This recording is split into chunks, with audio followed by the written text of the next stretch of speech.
اعوذ باللہ من الشیطان الرجیم بسم اللہ الرحمن الرحیم۔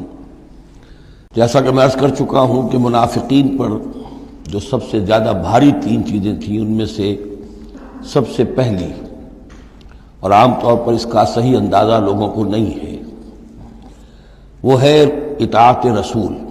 اللہ کی اطاعت وہ ایک کتاب کی اطاعت ہے۔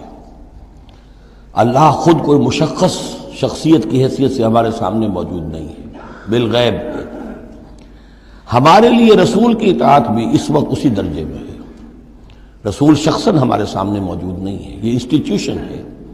اللہ کی اطاعت، رسول کی اطاعت۔ لیکن یہ جان لیجئے کہ اس وقت کے لوگوں کے لیے حضور صرف ایک انسٹیٹیوشن نہیں تھے، ایک شخص بھی تھے، اور وہاں کے لوگوں کے رشتے بھی تھے حضور کے ساتھ۔ کوئی حضور کا خسر ہے، خسر باپ کی جگہ ہوتا ہے، کوئی حضور کا داماد ہے، کوئی حضور کی بیوی ہے، رشتے ہیں۔ اب ظاہر بات ہے کہ ان کے لیے یہ بھی بڑا مشکل ہوتا تھا کہ وہ فرق کر سکیں کہ کس وقت ہمارا کیا معاملہ محمد رسول اللہ کے ساتھ بحیثیت رسول ہو، اور کس وقت ایک شوہر کی حیثیت سے، یا ایک داماد کی حیثیت سے، یا ایک بھتیجے کی حیثیت سے۔ حضرت حمزہ کے جو بھتیجے ہیں، تو یہ تو معاملہ تھا مومنین صادقین کا، لیکن منافقین کا اس سے بڑھ کر معاملہ یہ تھا کہ ایک انسان کی اطاعت ہم کیوں کریں۔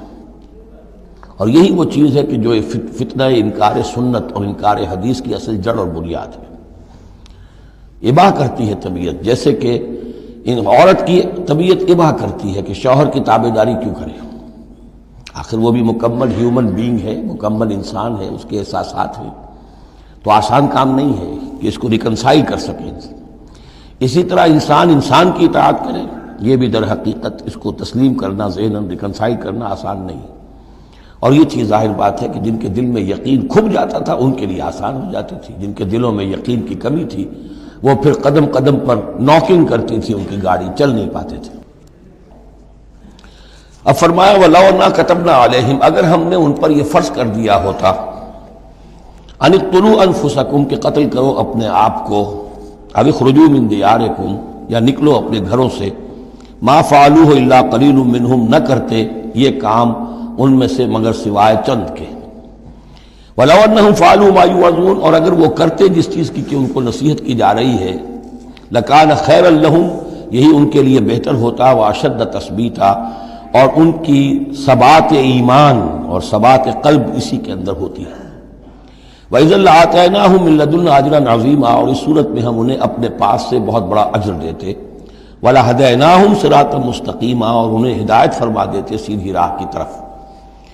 اس میں اکثر حضرات نے تو اس کو جو الفاظ ہیں ظاہری انہی پر محمول کیا ہے، اور اس میں بھی کوئی قباحت نہیں ہے۔ اللہ ہمارا خالق ہے، اگر اللہ حکم دے کہ اپنے آپ کو قتل کرو، خودکشی کرو، تو ہمیں کرنی ہوگی۔ اگر اللہ ہمیں حکم دے اپنے گھروں سے نکل جاؤ، تو نکلنا ہوگا۔ تو اس میں ایک اشارہ یہ ہو سکتا ہے کہ جیسے جو تاریخ بنی اسرائیل میں ہم دیکھ آئے ہیں، وہاں یہ تھا کہ جن لوگوں نے بچڑے کی پرستش کی تھی، ان کو جو مرتد ہونے کی سزا دی گئی تھی، اس کے لیے الفاظ یہی آئے تھے، ان اقتلوا انفسکم، قتل کرو اپنے آپ کو۔ مراد یہ ہے کہ تم اپنے اپنے قبیلے کے ان لوگوں کو قتل کرو جنہوں نے اس گناہ کبیرہ کا ارتکاب کیا ہے۔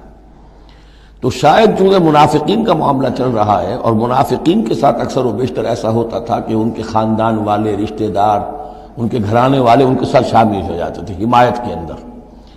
تو یہاں بتایا جا رہا ہے کہ بجائے اس کے کہ ان کی حمایت کرو، ہونا تو چاہیے اس کے بالکل برعکس، اور وہ یہ کہ تم اپنے اندر سے خود دیکھو کون ہیں کہ جو منافق ہیں، کہ جو اصل میں آستین کے سانپ ہیں۔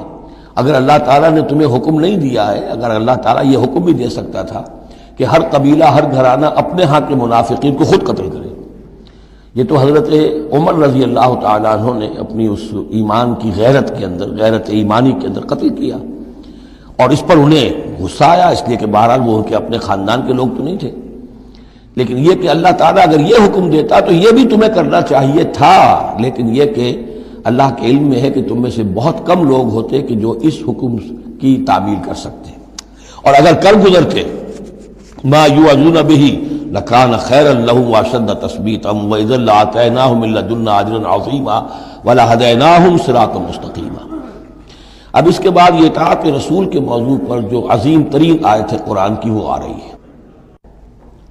وَمَن يُطِعِ اللَّهَ وَالرَّسُولَ، اور جو کوئی اطاعت کرے گا اللہ کی اور رسول کی صلی اللہ علیہ وسلم، فَأُولَٰئِكَ مَعَ الَّذِينَ أَنْعَمَ اللَّهُ عَلَيْهِمْ، تو یہ وہ لوگ ہوں گے جنہیں معیت حاصل ہوگی ان کی جن پر اللہ کا انعام ہوا، اور وہ کون ہیں؟ من النبیین والصدیقین والشہداء والصالحین، یعنی انبیاء کرام اور صدیقین اعظام اور شہداء کرام اور صالحین، وحسن اولئک رفیقا، اور یہ لوگ تو بہت ہی اچھے ہیں رفاقت کے لیے، یعنی اللہ اور اس کے رسول کی اطاعت کرنے والوں کا پھر شمار ان لوگوں کے زمرے میں ہوگا، وہ جو سورہ فاتحہ کے ضمن میں ہم نے دیکھا تھا کہ اہدنا الصراط المستقیم صراط الذین انعمت علیہم، وہ کون لوگ ہیں انعمت علیہم، اس کی تفسیر ہے یہ۔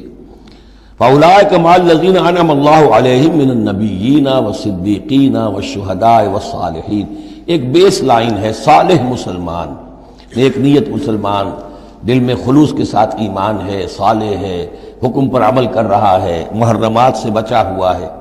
اب اوپر اٹھے گا تو ایک اونچا درجہ ہے شہداء کا، اس سے بھی اونچا درجہ ہے صدیقین کا، اس سے بھی اونچا درجہ ہے انبیاء کا۔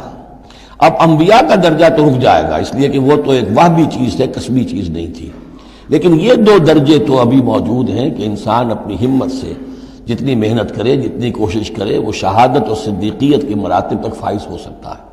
یہ مضمون پوری وضاحت کے ساتھ آئے گا سورہ حدید میں انشاءاللہ۔ ذالک الفضل من اللہ وکفی باللہ علیما، اور یہ اللہ تعالیٰ کا بڑا فضل ہے جن لوگوں کو آخرت میں ان کی معیت حاصل ہو جائے۔ وتوفنا مع الابرار، اے اللہ ہمیں موت دیجو اپنے ابرار بندوں کے ساتھ۔ تو واقعہ یہ ہے ذالک الفضل من اللہ وکفی باللہ علیما، یہ تو اللہ کا بہت بڑا فضل ہے، اور اللہ کافی ہے ہر شے کے جاننے کے لیے، یعنی کون کس استعداد کا حامل ہے، کون کس قدر و منزلت کا حامل ہے، اللہ خوب جانتا ہے۔ صدق اللہ العظیم۔